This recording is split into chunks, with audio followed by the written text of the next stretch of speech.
about your post. Let's hear it. What post? I don't know. Well, like you took downtime. Now you're ready. Maybe you're not fully ready. Wherever you're at mentally. What your thoughts are for this year? Did we start the podcast already? I don't think so. This is brainstorming. Alright, fucking go. What is up, podcast? Welcome to episode numéro 5. Bonjour, je m'appelle Christopher. C'est Dominique et Mathieu. When did you... Oh, you speak French? Juste un petit peu. Mais tout le monde aime quand je parle français. Je sais pas pourquoi. I watched Emily Takes Paris this weekend with Sammy, so that's about as you know how French to as I speak got. French too? No. No? Me either. When I drink too much, I start speaking French though. It just You happens. literally just spoke French. Yeah. Like, No, I know, but like it'll just like when I start drinking, I think I'll just start talking French. because you want to be a Frenchman in the I'm closet. trying to be cool. Yeah. Yeah. People like it. Yeah. All right. Well, anyways, back to podcast number 5. Back to the Back to podcast. English. We're gonna be doing a Q&A today. Yes. But anything exciting going on anyone wants to talk about, or are we going? Going snowboarding on Saturday. Yeah. Very jealous. Then you guys are going like a week and a half later, right? Yeah, me and Matt are going January 22nd, Yeah. and we're gonna have some dope content, hopefully, of us shredding the hills. Yes. And then I'm pretty stoked for the next podcast too, because we have the owner of Gutter Cat coming on. Oh, he's coming on for that? Yeah, so Danny's going to do the podcast with us and just go over, because I've gotten a million messages and I don't know some of the answers to them. So I think I'll do like a NFT for Dummies podcast, I think, with him. And he can kind of go through like how he started it and like what his goals are and what to look for if you're like looking for an NFT project, and just all the questions, the right answers to the questions I'm being asked, because I honestly don't know those answers yet. Yeah, the deep questions. Yeah. Okay. That'd be good. You took your Christmas tree down. I did. Took all day. So The boys got a basketball hoop for Christmas. they did, which was good. My parents were in town, so that was fun. Went to the beach. Went to the beach. Still not tan. Still not tan. A little more red. That's about it. Cool. All right, Scott, hit us with the Q&As.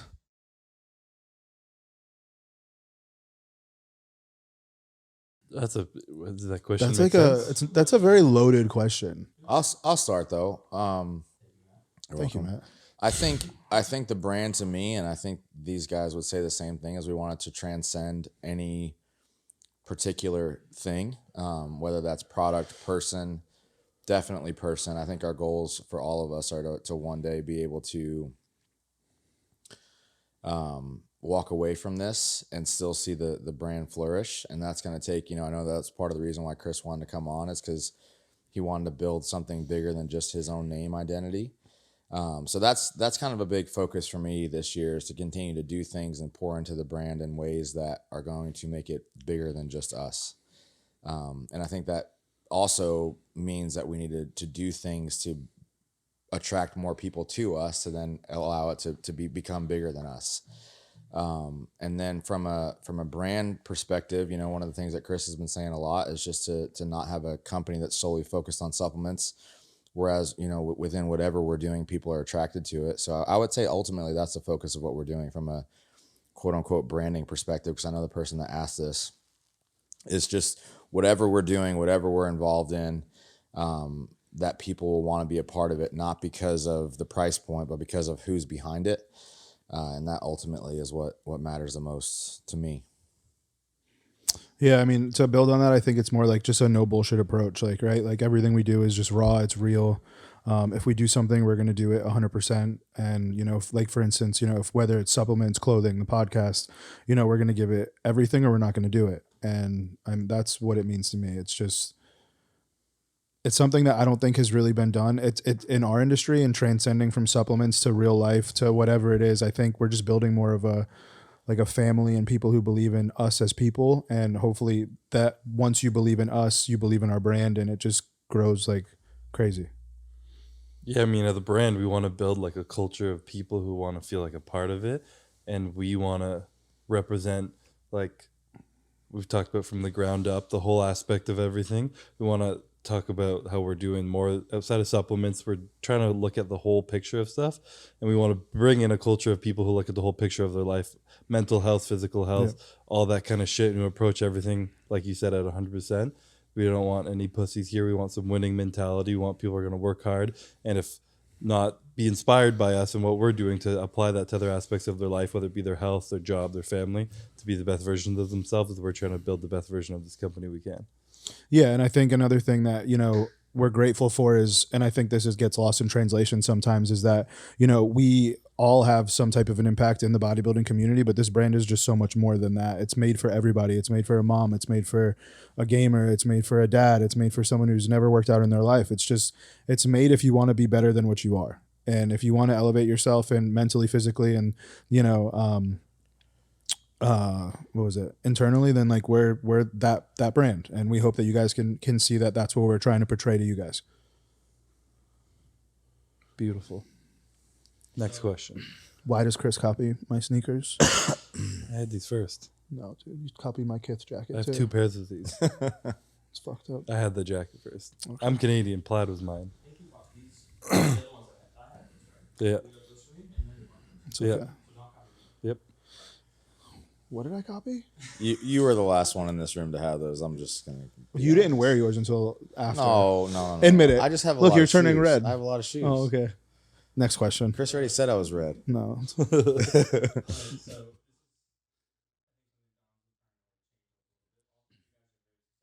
I mean, my morning routine's different just because I have so much shit going on. So like what I do in the morning is I wake up, I usually have a cup of coffee and I'll like chill for like 15 or 20 minutes, and then I'll get ready for the gym. I'll train. I'll finish training, and then I'll go to my medical office. I'll make sure my guys in my medical office are all set up. I'll go over like that side of the business, and then I come here, and then we kind of do our thing here. But I just think the best thing that I did to change my routine is work out in the morning. It's made all the world of difference in the way I feel, the energy levels throughout my day, and just like I feel super productive. And to be honest, getting the workout done before most of my friends wake up or the people who I talk to wake up helps, because once my phone starts ringing, like I'm not one to not answer it. Like I feel like I always have to answer it. So I just try to do all that stuff in the morning when everyone's sleeping, and I'm just so much more productive that way. What's your morning routine? This is a good question for me because I've actually been considering this, changing my routine. I'm somebody that, like, when I get locked in on a goal, I go for it. And for the last 8 months, that goal has been helping my guys as much as possible from a coaching perspective, but it's also caused me to not prioritize myself at all. So basically right now I get up or through the holidays, I've gotten up first thing in the morning, I grab some coffee, I knock out my emails first that I've received overnight, and then I just get right to updates of prep athletes. But now that preps are not really in full swing yet, I've been trying to kind of reshift my focus into doing something for myself because I got out of the habit of that. So like Dom, I would like to start getting back to training first thing in the morning, because another overriding thing that I have all throughout my day is like I only have so much time in a day, and I want to give time to my boys, and I want to give time to Jordan. So the more time I'm out of the house, it allows for less time for that. So that's kind of like, I kind of live my life every day as if the hourglass is like shifting down in terms of how much time I truly have for myself.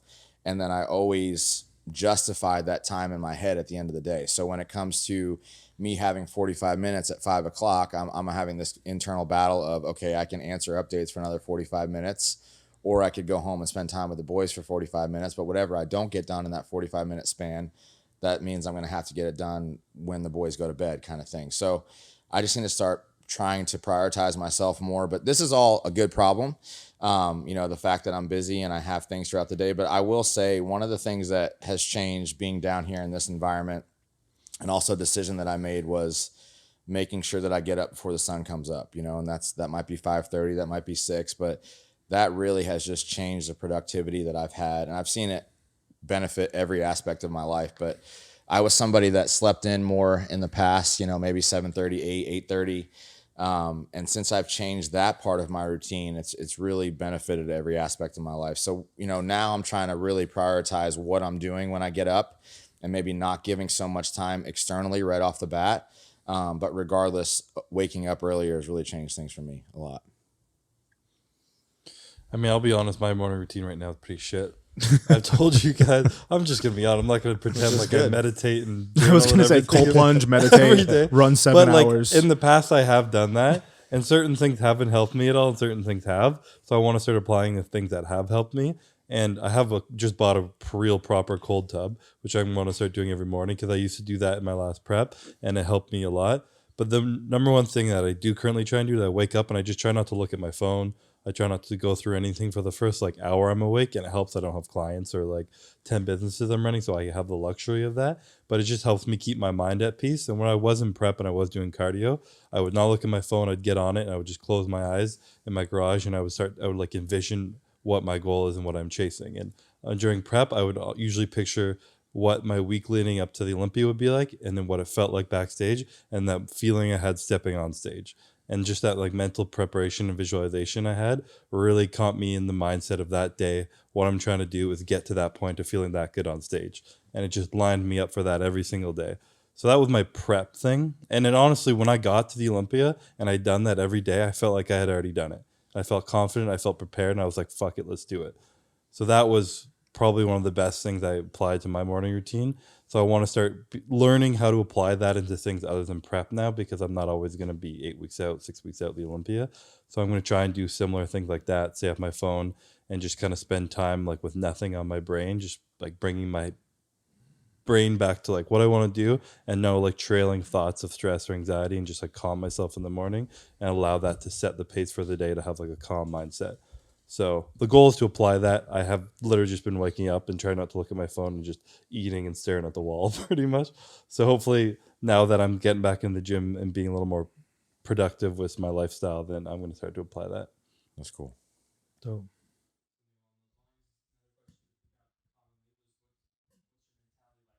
Obsessive. One track mind, obsessive, I would say. It's hard for me to focus, myself at least, especially the closer I get to competitions. It's like all that's on my mind. Like I was just talking about my visualization I had preparing for it. It's like everything I'm doing in the day is going to help me attain that goal. My sleep schedule, if I need to sleep in because I need to be rested, I sleep in. If I know that I need to be in bed early because of sleep again, a big thing for me is rest, being prepared for the gym. I won't have caffeine throughout the day unless it's before my workout because I need to be prepared for the workout. Everything is just kind of obsessively thinking of what's going to cause the best workout, the best cardio session, the least hunger, pains, whatever the hell it is, so that I'm ready for the show. I think for me in my role, it's like I'm pretty obsessive about, I guess, how I handle pressure. And that's, I honestly, I crave pressure, and it's part of, I think, what makes me successful. And, you know, throughout this year, I felt like in a way the pressure and expectation on myself continue to build. And I love that environment. And then what I've noticed, I don't want to use the word loss, but like the past 2 weeks since nationals has been done, I felt like in the morning, I just don't have like that burning desire to like get up and do something because I don't have something on my plate that's causing that.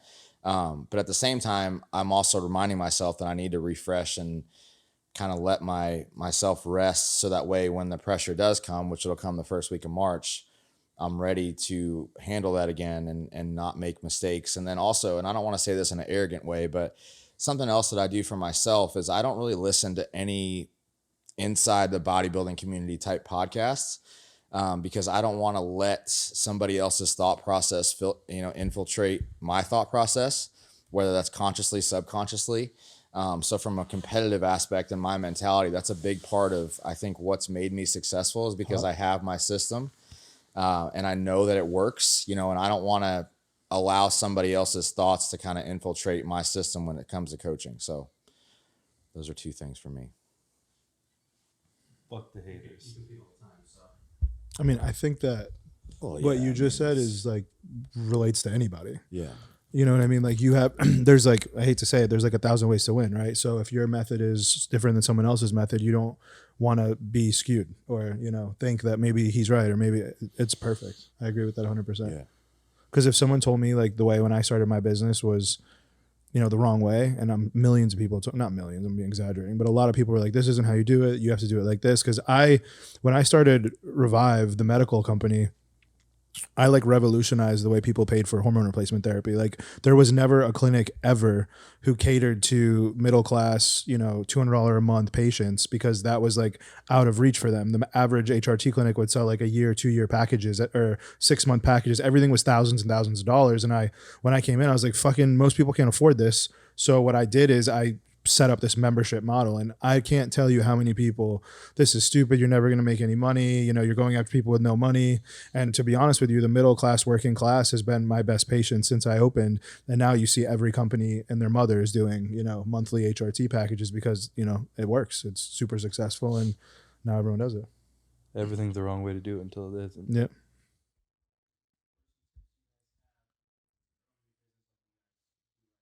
Remember why you started. You know, like your morals and all the things that you promised yourself that you were going to do when you started. It's very easy to go away from those things as, you know, you start making a lot of money and, you know, you become more popular and things like that happen. But you have to remember why you started, and you have to keep those same exact, you know, promises to yourself until the day, you know, you sell the company. And even then, make sure you're selling it to somebody who you believe has the same exact ideology and, you know, goals as you.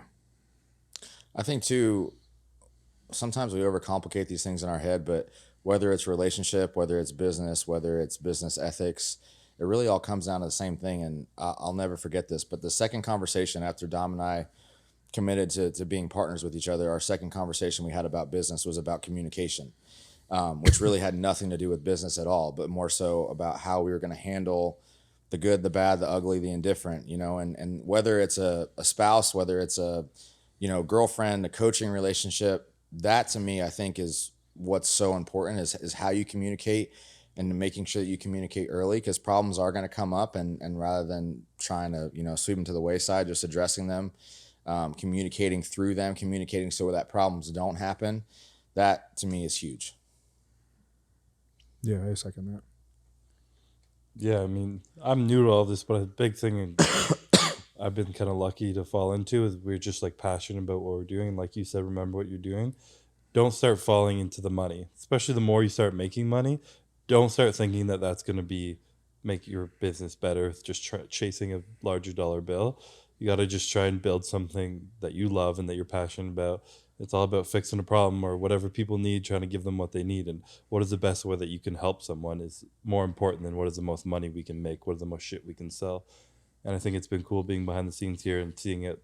This is how we're trying to run our company, and it's what's going to help us keep growing. Yeah, I mean, you know, business is a marriage, right? Like this is literally like, I'm married to these guys. And what you have to understand is that the reason why most marriages fail is either financial or communication. And money like will literally fucking ruin you if you let it. You know, it's easy to just become an asshole. And I've seen it happen to so many people who I know. And I mean, you can ask anyone who I've gone to high school with. I mean, I'm sure a lot of you guys are watching this. It's, you know, I'm still the same kid. Like I'm the same fucking keyword kid. I am. Yeah. I'm the same kid. I enjoy life. Everyone's the same to me. I don't treat anyone different than anybody else. And I think that's what's gotten me where I am today. I live just like a normal person.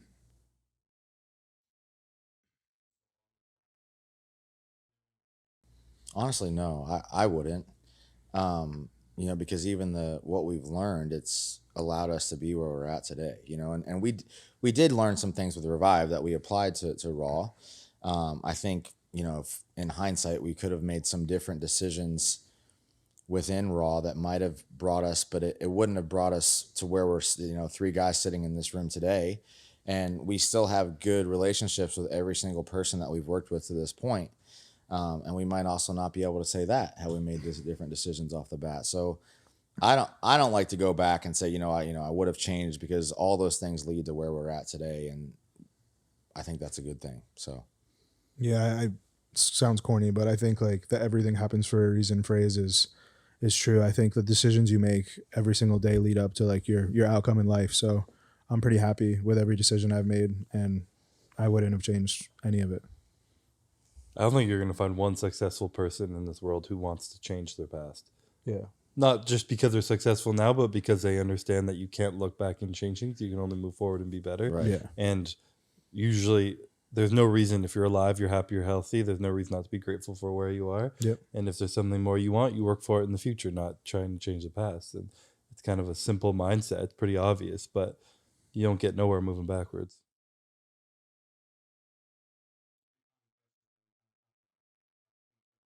So from a simple practical application standpoint, what I've noticed the most in natural individuals is increase in hunger, increase in fullness, and then mild increase in sex drive. And what I mean by fullness is muscle fullness. So if you're looking for a product that, and obviously over time, muscle fullness can relate to increased performance. So that to me, in terms of people that are listening to this, looking for practical application, that's where I think it finds its benefit. Even within females, it's a alternative to possibly using some type of anabolic, getting I don't want to say the same effect, but potentially similar effect in terms of fullness. And that's where I've seen its greatest impact over time.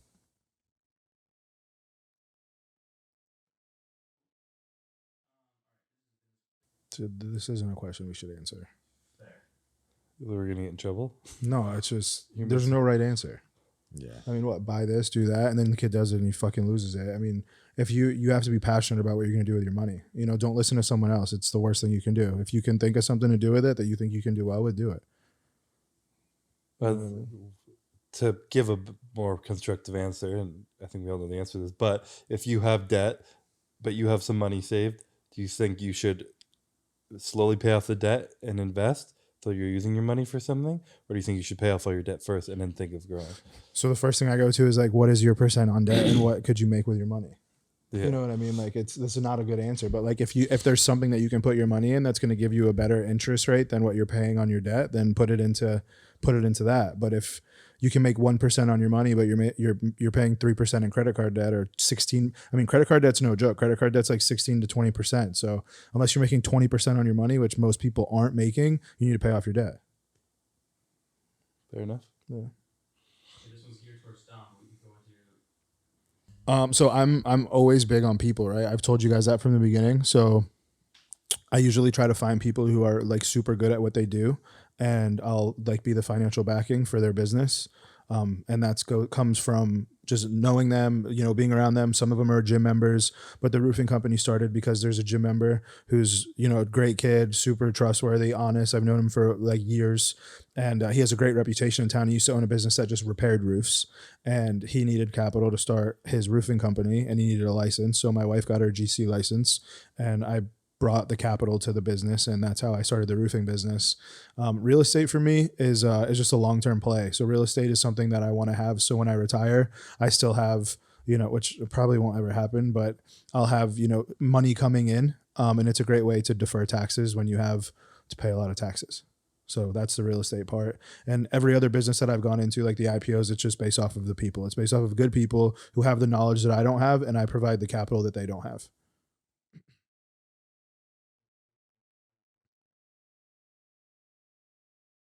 Oh my God.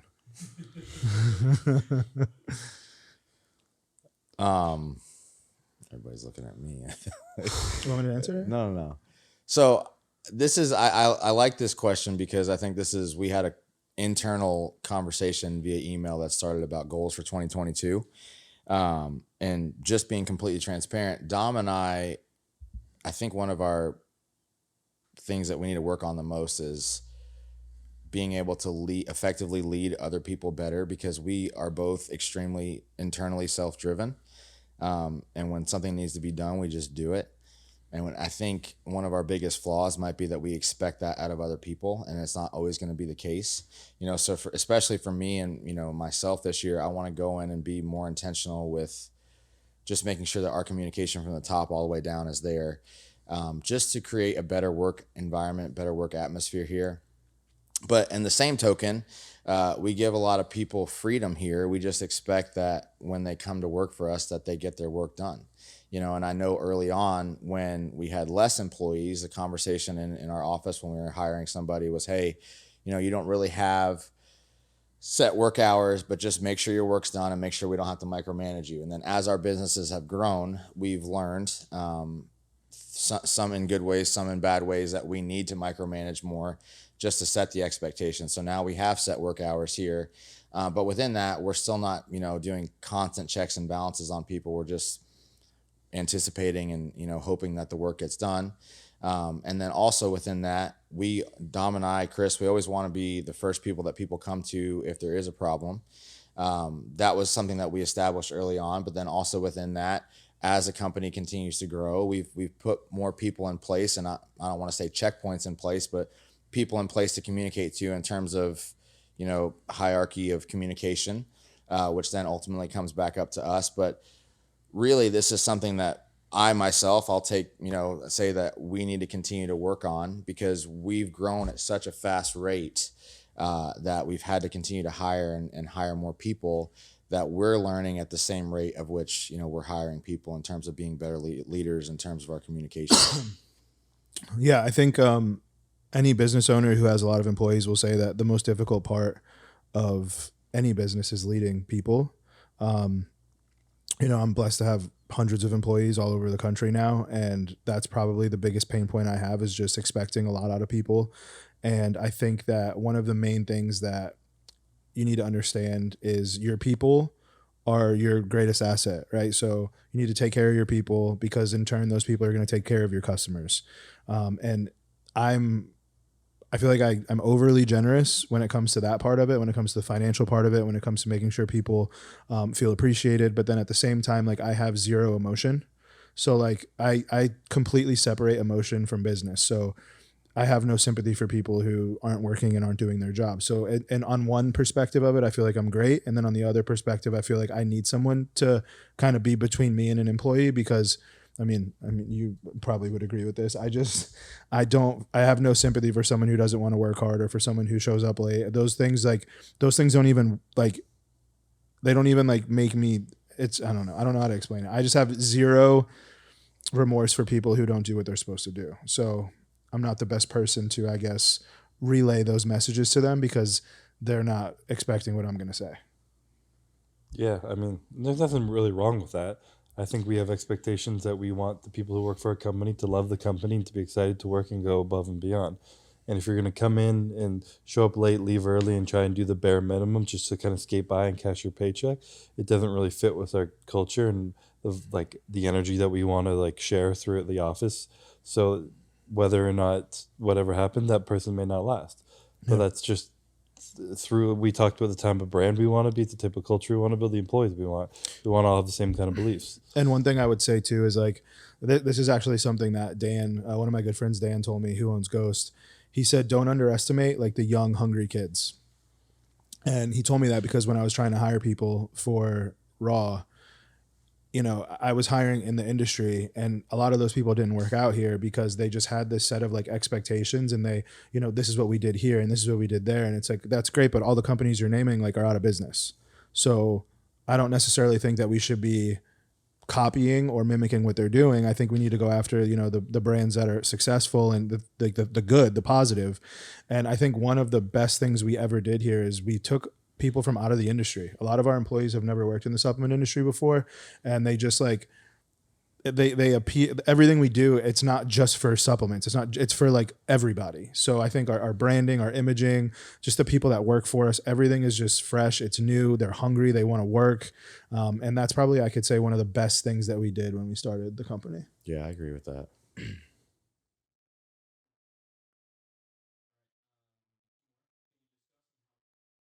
So I think what you have to work backwards, I think, in a lot of ways. And this is something that we kind of had an issue with when we first started Revive, is because we were coming up with formulas that nobody could afford. Remember that? Yeah. So we would come up with a formula and be like, this is the golden standard for a formula. And then we would get it priced and we'd be like, holy shit, no one can afford, they're not going to buy this. And that's when we hired Will Wallace to come in, and Will really sat us down and said, you guys can make the best supplement in the world, but if no one can buy it, is it really the best supplement in the world? And we were like, no, obviously not, because no one's going to fucking take it. So what he kind of came in and said is, you need to make the most effective product you can for the right price point. And that's where I think a lot of people fuck up in this industry is they're either too science based or they're like too fuckboy based, and they don't get that middle ground of like that's a business in itself, is finding the products that can make a product the best product at a certain price point, right? What can you make that's going to cost $23 that is going to be the absolute best it can be? And, you know, from there, that's how you create a great product. And, you know, when it comes to sourcing and things like that, a lot of that stuff is on the contract manufacturer. You can go to them with certain trademarked ingredients that you want in the product, but at the end of the day, it's your job to really find, you know, the product that you want to make, and then they'll go and source the stuff for you. Now, granted, do some manufacturers lie about the cost of that? Sure, I'm sure they do, but, you know, we deal with great manufacturers now who have an open book policy where we can see what they're paying per kilogram for pretty much everything, and then we pay a percent on top of that for them to make it. Yeah, I mean, me coming in as a new naive person in business, I always kind of looked at brands like, wow, it probably costs them this much to make it, and they're charging that. But what you quickly learn is all the other expenses take away from the cost from it, whether it be employees, marketing, branding, athletes, everything is coming off of that price. So it's not just like, oh my God, they're making this much off me. Like, we're paying for all these other things on top of it through the business, whether it's rent or employees or everything. So for me, that was like, that's been something I've learned a while ago, but it was an eye-opening thing for me when I was just a blind consumer, kind of not understanding pricing. But every penny that goes out our door is involved in our pricing to make sure we can afford to keep the lights on.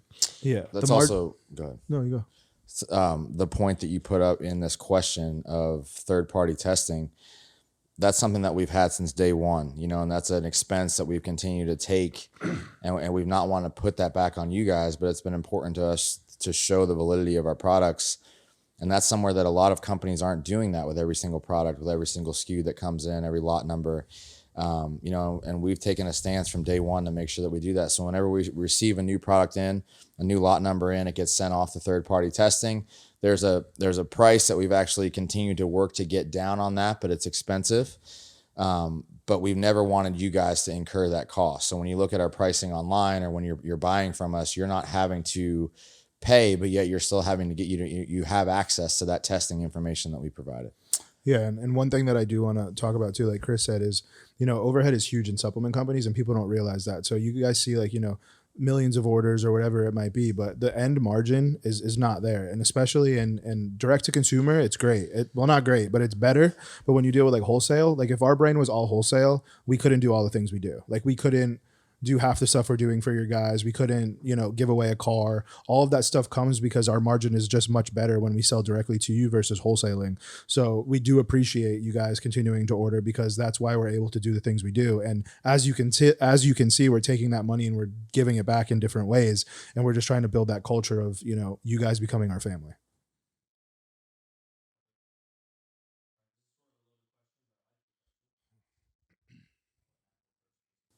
I want people to know that I loved and I cared for them, and I want my family to know, you know, I have two boys that's my greatest responsibility that I have on earth.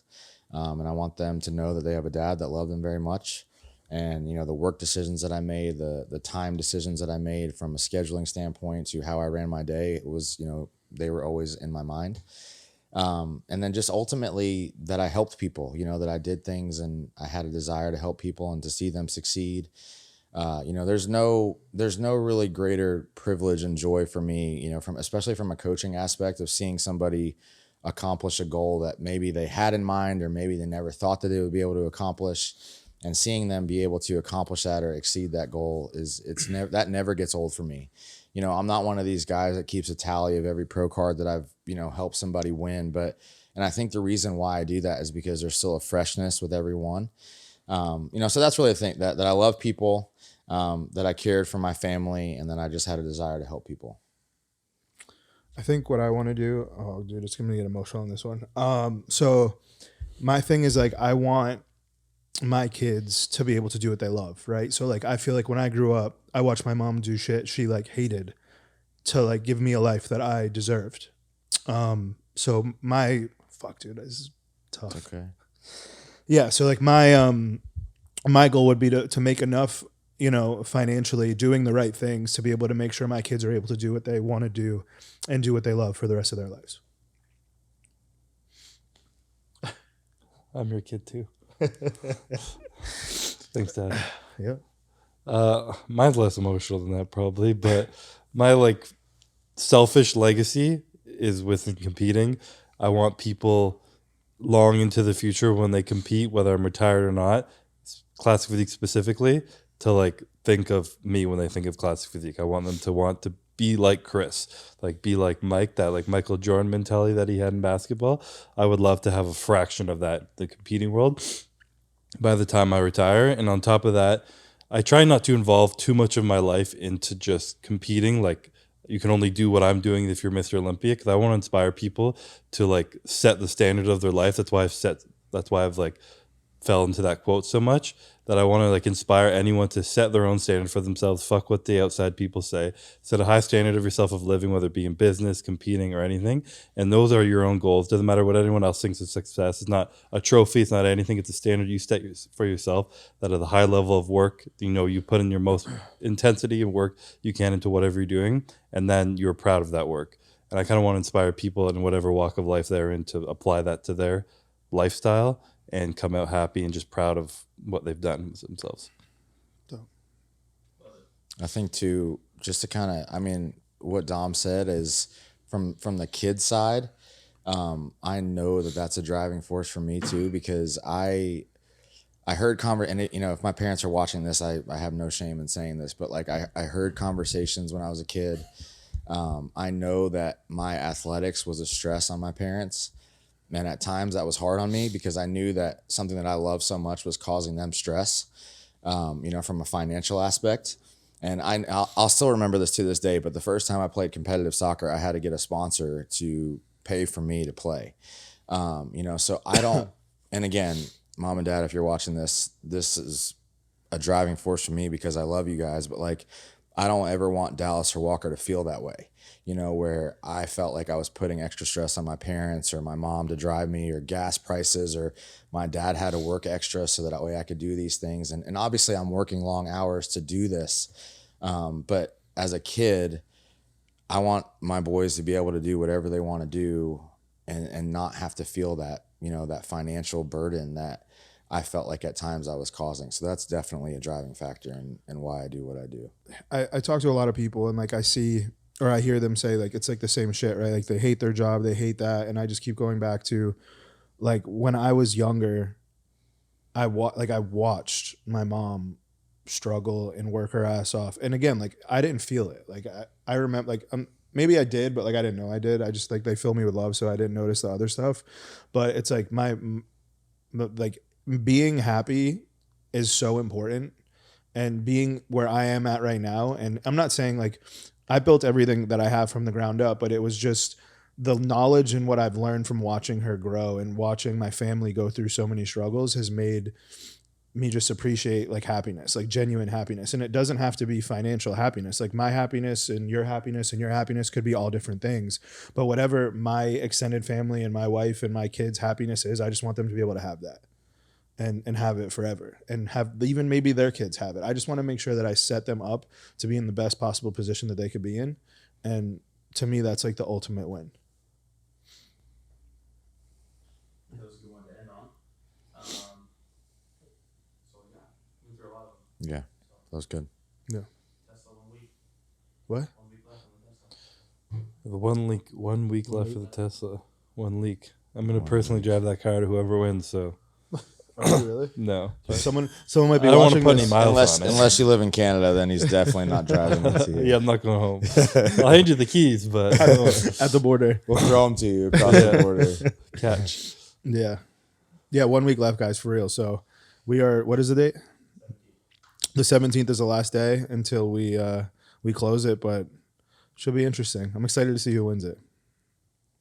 Yeah, so thanks everyone for listening. If you guys like these Q&As, drop questions, and Scott goes through all the comments, and he usually collects any good questions. So whenever you want to drop questions, drop them if you like these Q&As, and we'll keep pumping out the podcast. Can they hear you ask it? Yeah, and turn it out you want. Oh, dope. Cool. I was wondering. We'll just do this next time. All right, guys. Episode 5. That's a wrap.